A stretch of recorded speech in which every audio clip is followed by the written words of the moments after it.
बिहार विधानसभा का बजट सत्र चल रहा है, लेकिन विपक्ष के नेता तेजस्वी यादव अपने जन विश्वास यात्रा पर निकले हैं। ये बजट सत्र छोड़ के जन विश्वास यात्रा, क्या इसका मतलब क्या है? अब बजट तो हम ही लोगों का साइन से ना हुआ है, वो तो बस भाजपा के मंत्री ने पढ़ा है। वो तो सारा उस समय जो जितना भी बजट का भाषण हो, बजट में क्या क्या रहेगा, जो प्रावधान रहेंगे विभाग वाइज, वो तो सारे महागठबंधन की सरकार के उस समय जो मंत्री थे, और उस समय तो ज़्यादातर राष्ट्रीय जनता दल के कोटे से मंत्री थे। तो बजट का तो हम ही लोगों का बनाया हुआ, पढ़ा कोई और है। ये भी विचित्र है, ये भी ऐसा पहली बार ही हमको लगा कि हो रहा होगा। हालांकि यहाँ तो एक साल एक टर्म में 3-3 बार उन्होंने ओथ ले लिया, 9 बार लिया है, तो उनको हमने शुभकामनाएं भी दी है। वर्ल्ड रिकॉर्ड बनाया है उन्होंने। साथ ही साथ आप देखिएगा 5-5 डिप्टी सीएम हो गए 5 साल में। तो बीजेपी के 5-5 डिप्टी सीएम हो गए। बीजेपी भी कंफ्यूज्ड है, कभी किसी को कभी किसी को कभी किसी को उन्होंने डिप्टी सीएम बनाया, हर बार अलग बनाया। 2 बार पिछले बार तारकिशोर जी थे, नेहरू जी थे, इस बार विजय सम्राट जी, विजय सिन्हा जी हैं, ये सम्राट चौधरी हैं। पहले आप देखिएगा ये सुशील मोदी हुआ करते थे, तो उस समय 5 तो डिप्टी सीएम बन गए हैं, मुख्यमंत्री बस वही रहते हैं। ये बताइए कि नीतीश कुमार का पाला बदलना जो है, पाला मतलब पलटना जो है राजनीतिक रूप से, आपको इसका अंदाजा था या नहीं था? नहीं, कुछ चीज़ें थी जो काम हम लोग करना चाहते थे, वो विलम्ब कर रहे थे जानबूझ के। ऐसा लग रहा था कि वो टाइम ले रहे हैं, देर कर रहे हैं। हालांकि हम लोग तो जब खड़े रहते हैं साथ में, तो मजबूती के साथ खड़े रहते हैं, और हमारी तरफ से तो कोई बात भी नहीं थी। हम तो जा कर के हम लालू जी उनको बोले भी थे, कोई बात है तो आप बाहर से भी हम लोग समर्थन कर देते, लेकिन आप चलाइए सरकार आपकी। और ये जब बनने वाला था 2 बार हमने बोला इस बात को, 3 बार बोला। एक तो उस समय हम चाहते नहीं थे कि नीतीश जी को हम साथ लें, क्योंकि कई बार पहले भी पलटियां मार चुके थे। इस बार था कि भाई देश के सभी नेताओं का दबाव था, और जो ऑपरेशन लोटस चल रहा था अलग अलग राज्यों में, तो उनके साथ भी इनकी पार्टी तोड़ी जा रही थी। नीतीश जी कह रहे थे, कहा भी है सार्वजनिक तौर पे। तो उस समय यही हुआ कि चलो कोई नहीं, असली हम लोगों का लड़ाई 24 में है, और 24 में बीजेपी को अगर हटाना है तो ज़्यादा से ज़्यादा लोग अगर जुटे तो अच्छी बात है। तो उसमें भी हम लोगों का समर्थन रहा। उस समय भी हमने कहा था कि हम बाहर से समर्थन करते हैं, तो उन्होंने कहा नहीं, आप आइए, साथ आइए, नहीं तो मैसेज जो है ठीक नहीं जाएगा। और उसके बाद भी आप देखिएगा बीच में कई बार जब भी लगता था कि कुछ दिनों रिजिग्नेशन से पहले हम लोग भी, लालू जी हम लोग उनके घर गए, तो बोले था कोई दिक्कत है तो हम लोग बाहर से भी समर्थन दे देंगे, लेकिन आप चलाइए सर। आपके हिसाब से उन्होंने पलटी क्यों मारी इस बार? अब देखिए, असल में वो 2020 का जो रिज़ल्ट आया, जो तीसरे नंबर की जो पार्टी वो बन कर के रह गए हैं, तो इस बात की उनको बहुत पीड़ा है। और नीतीश जी सच्चाई, ग्राउंड रियलिटी जो है वो जानते नहीं हैं या जानना नहीं चाहते हैं। अब उनका समय ख़त्म हो चुका है, लेकिन नीतीश कुमार जी अभी भी 2005 और 10 में ही फंसे पड़े हैं। वो एकदम वहीं फंसे पड़े हैं। और पिछले बार यही ना बीजेपी से बोल के आए थे कि हमारे को ज़बरदस्ती हटवा दिया गया, किसी के ना किसी के बहाने, चिराग जी का बहाना देते हैं। तो वैसे सीटें तो हमको चिराग जी ने 10-12 सीटें तो हमको हराई हुई है, वो भी हम गिना देंगे कई जगह जो है वो कहाँ उन्होंने हमको हराया है। वैसे तो ये बहाना, अब उनको सच्चाई जानना चाहिए। लगातार नीतीश कुमार जी का 11-12 के बाद से डाउनफॉल शुरू हो चुका है, और इसलिए वो असहज महसूस करते हैं। और आप तो वही बता पाएंगे ज़्यादा कि इतनी जल्दी, अब तो पहले थोड़ा टाइम टेकिंग भी था पलटी मारने में, अब तो एकदम 1-1.5 साल में पलटी मारने अगर लगे। फिर से पलटी मारे आपके साथ है फिर तो? नहीं, देखिए, अब तो रह नहीं गई ना पार्टी, और हमने स्पष्ट रूप से कहा है कि 2024 में पार्टी खत्म हो जाएगी। आप देखिए ना, उन्हीं के विधायकों में कितनी भारी नाराज़गी है। वही आरोप लगाते भ्रष्टाचार है, वही आरोप लगाते हैं कि अफसर सही है, कोई किसी की सुनता नहीं है। मुख्यमंत्री जी घिरे रहते हैं, 4-5 अधिकारी हैं, 3-4 लोग कुछ नेता हैं जो अपने स्वार्थ में लगे रहते हैं, वही लोग घेरे हुए हैं, और तो उनका कम्युनिकेशन तो किसी से होता नहीं। लेकिन उन्होंने आपके विभाग में आपके 2 और मंत्रियों के विभागों को फाइलों की फिर से समीक्षा जांच बैठाई है। कोई विजन तो है नहीं मुख्यमंत्री जी का, पुराने ख्यालात के हैं, और गठबंधन बदलने का कोई रीज़न तो वो भी नहीं है। अब रीज़न अब बोले तो बोले क्या बोलेंगे वो?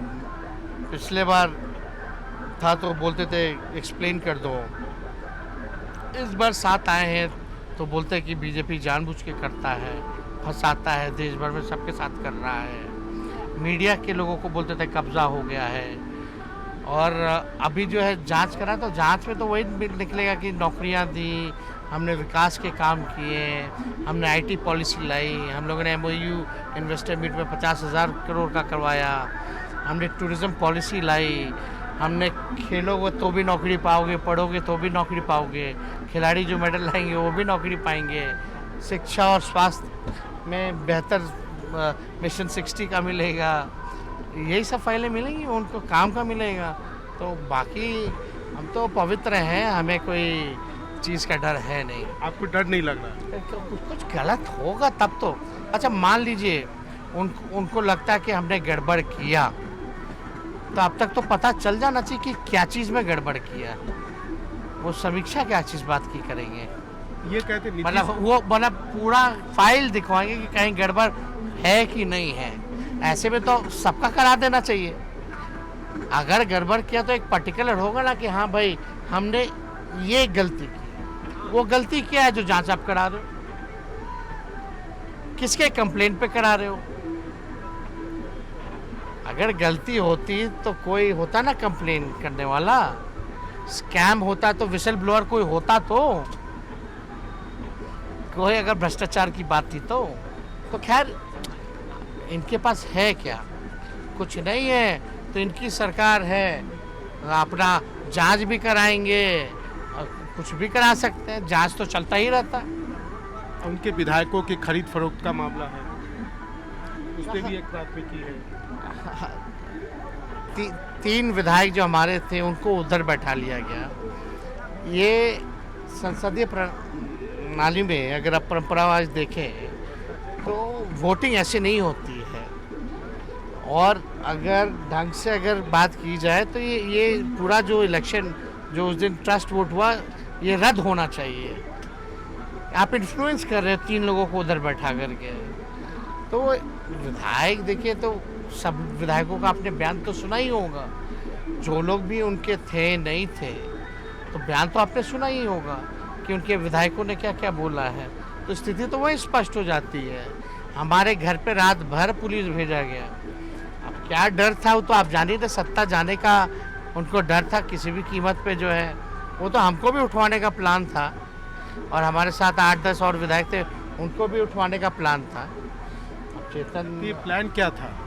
प्लान ये था कि अब बाजी हार चुके हैं, अब किसी भी कीमत पे जो है इन लोगों को डिस्टर्ब करो। आप नीतीश कुमार को कहते हैं माननीय हैं, सम्माननीय हैं, और कहते हैं कि इनका भविष्य भी नहीं है।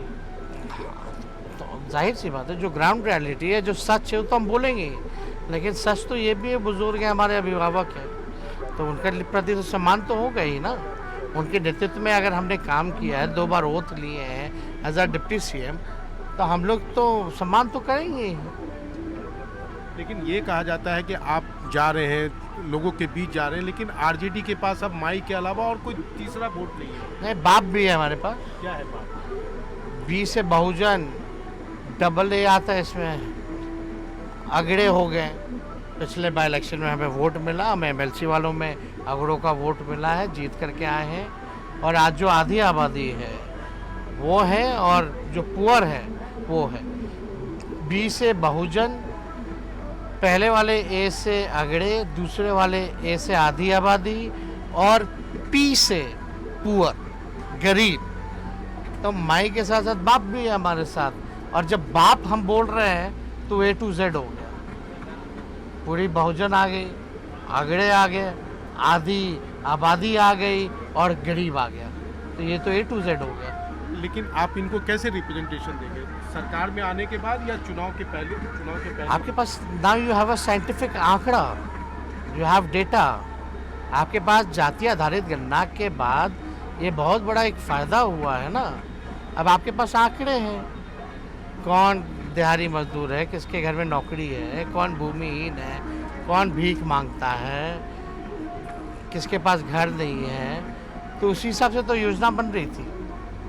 असल मकसद तो यही था ना, एक तो साइंटिफिक डेटा होना चाहिए, लोगों को पता हो जाए किसकी कितनी आबादी है, ताकि आरक्षण की सीमाएं उसी हिसाब से बढ़ाई जाए। और जब आबादी ज़्यादा निकली तो उसी हिसाब से बढ़ाई गई, लोगों के लिए आरक्षण हम लोगों ने बढ़ाया। और जो सामाजिक न्याय के साथ साथ आर्थिक न्याय भी अगर हम लोगों को करना है, तो आर्थिक न्याय के लिए हम लोग जो है योजना हम लोगों ने बनाई थी। जो बेरोजगार होंगे, जिसके घर नौकरी नहीं होगी, रोज़गार नहीं होगा, उसको 2 लाख का हम लोग मदद करेंगे। ज़मीन के लिए 1 लाख देंगे, घर बनवाने के लिए 1,20,000 देंगे। ज़रूरत पड़ेगी तो इसको हम लोग बढ़ाने का भी काम करेंगे। जो 250 करोड़ की बात कही गई थी कि 250 करोड़ जो है इसमें है, मोदी जी थोड़ा मदद कर दें तो ये 2.5 साल में भी पूरा हो सकता है। तो ये योजना तो हम लोगों ने बना ही ना रखा था। 2024 आपको लग रहा है कि जैसा सब लोग मान रहे हैं कि नरेंद्र मोदी आने वाले हैं, उनकी रिटर्न इज इमिनेंट? अब कौन लोग हैं, लोग तो मतदान के बाद ही, रिजल्ट के बाद ही पता चलेगा। लेकिन बिहार में उन्होंने क्या किया? कुछ नहीं किया। हम लोगों ने 17 महीने में जो काम किया, बताइए, डिप्टी सीएम रहते हुए 5 लाख लोगों को नौकरी, और उसमें भी 4.5 लाख जो नियोजित शिक्षक थे उनको राजकीय कर्मी का दर्जा, लोगों का जो स्वयं सहायता समूह है उनके मानदेय को बढ़ाना, दुगुना करना, शिक्षा को बेहतर करना, स्वास्थ्य सुविधाओं को बेहतर करना, ये काम हम लोगों ने तो किया। आरक्षण बढ़ाना, जाति आधारित गणना करवाना, आईटी से टूरिज्म पॉलिसी से लेकर के सारा चीज़ हम लोगों ने किया। इन्वेस्टर मीट किया, 50,000 करोड़ का MOU जो है वो साइन हुआ है पहली बार बिहार में। ये सारा काम हुआ है। इंडिया अलायंस आज की तारीख में आपको लगता है बिखर गया है? देखिए, बिखरा नहीं है। अब अच्छा है, समय पे सबका पता चल गया। नहीं तो बाद में और यहाँ रह करके वहाँ का काम करते तो ज़्यादा मुश्किल होता। तो इट्स बेटर। आगे आने वाले दिनों में आप कैसे देखते हैं भविष्य? देखिए, जिस हिसाब से अभी सरकारें चल रही हैं, ऐसा लगता है कि जनमत को वो नीचा दिखाने का काम कर रहे हैं। जनमत जो है, आप समझते हैं कि वो समझते हैं कि जो जनता का जो निर्णय है, जिस विवेक के साथ जनता ने निर्णय लिया, उसको कुछ समझते ही नहीं है ये सरकारें। तो कम से कम अकाउंटेबिलिटी जो है वो होनी चाहिए। इवेंट करा करके, हिंदू मुसलमान करा करके, बार बार पलटी मार करके आप जो है ये अच्छा नहीं कर रहे। लोकतंत्र इससे शर्मसार हो रहा है। आपको क्यों लगता है कि बिहार में जल्द से जल्द असेंबली इलेक्शन हो सकता है या साइमल्टेनियस लोकसभा? नीतीश जी का प्रॉब्लम है कि 3री नंबर की पार्टी है, उनको लगता है कि लोकसभा के साथ साथ विधानसभा चुनाव हो जाए तो 5 साल के लिए फिर से सेफ हो जाएंगे। वो इनसिक्योर है अभी भी कि पता नहीं बीजेपी जो है लोकसभा चुनाव के बाद क्या करेगी। कुछ करें ना करें, उनका पार्टी का अंत 2024 में तय है। आप एक बार अगर फिर से वापस आए तो आप तैयार होंगे इनको लेने के लिए? क्योंकि वो तो कुछ भी कर सकते हैं। किस भूमिका में आएंगे वो देखना पड़ेगा। और इस बार निर्णय हम अपने लोगों पर छोड़ेंगे ना। मैं इसमें कोई निर्णय नहीं लूँगा। जो बिहार का नौजवान, बिहार राष्ट्रीय जनता दल के लोग कहेंगे वही करेंगे। धन्यवाद।